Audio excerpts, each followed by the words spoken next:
Hello everyone and welcome back to Newzee. Today we are delving into the first public statement from UK Prime Minister Rishi Sunak since the recent cabinet reshuffle, where he brought back former Prime Minister David Cameron as the Foreign Secretary. So let's get started.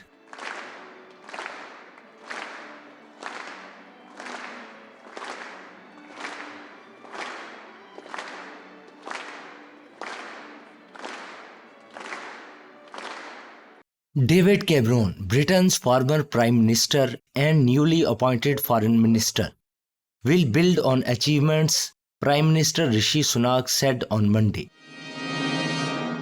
Pray silence for grace by the chaplain to the Right Honourable Lord Mayor, the Reverend Dr. Alan McCormack. Speaking at a banquet in London, Sunak praised the achievements of Cameron's predecessor as Foreign Minister James Cleverly, who has now taken up the post of Interior Minister after Sunak fired Braverman from the role after her criticism of police. Pray silence for the Prime Minister.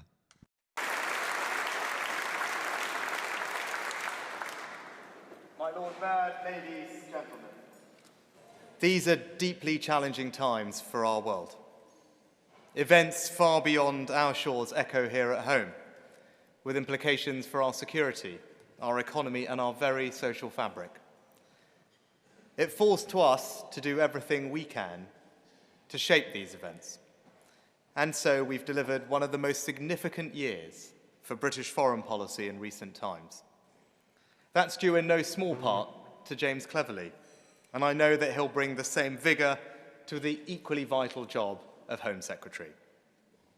And I'm pleased to have appointed a new Foreign Secretary who will build on everything that we have achieved in the last year.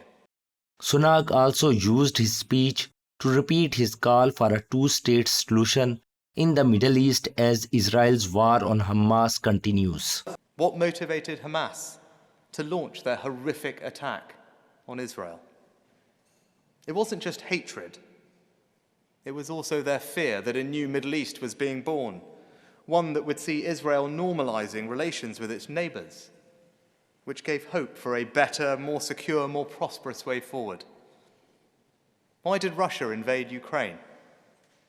Because Putin feared the emergence of a modern, reforming, thriving democracy on his doorstep and wanted to pull it back into some imperialist fantasy of the past. So we must keep alive the promise of a better future, bolster those striving for it, and stand up for the innocents who Russia see as targets and Hamas see as human shields.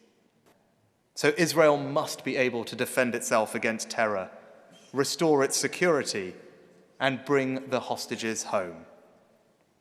But there are many things that Israel must do as part of its response. We've been clear that they must act within international law. They must take all measures to protect innocent civilians, including at hospitals, stop extremist violence in the West Bank, and allow more aid into Gaza. We must unite around the only answer that can come close to creating peace in these troubled lands, the only answer that can acknowledge the history and hurt of both peoples, the only answer that can allow a new future to be born, and that is a two-state solution. I pledge to redouble our efforts to this end. That means providing the serious, practical, and enduring support needed to bolster the Palestinian Authority, because they are the best route to sweep away the terrible scourge of Hamas and all it has wrought. And there you have it, the latest insight from UK Prime Minister Rishi Sunak on the country's foreign policy, security and commitment to addressing global challenges. If you found this video informative, don't forget to like, share and subscribe for more updates. Thank you for watching and we'll see you in the next one.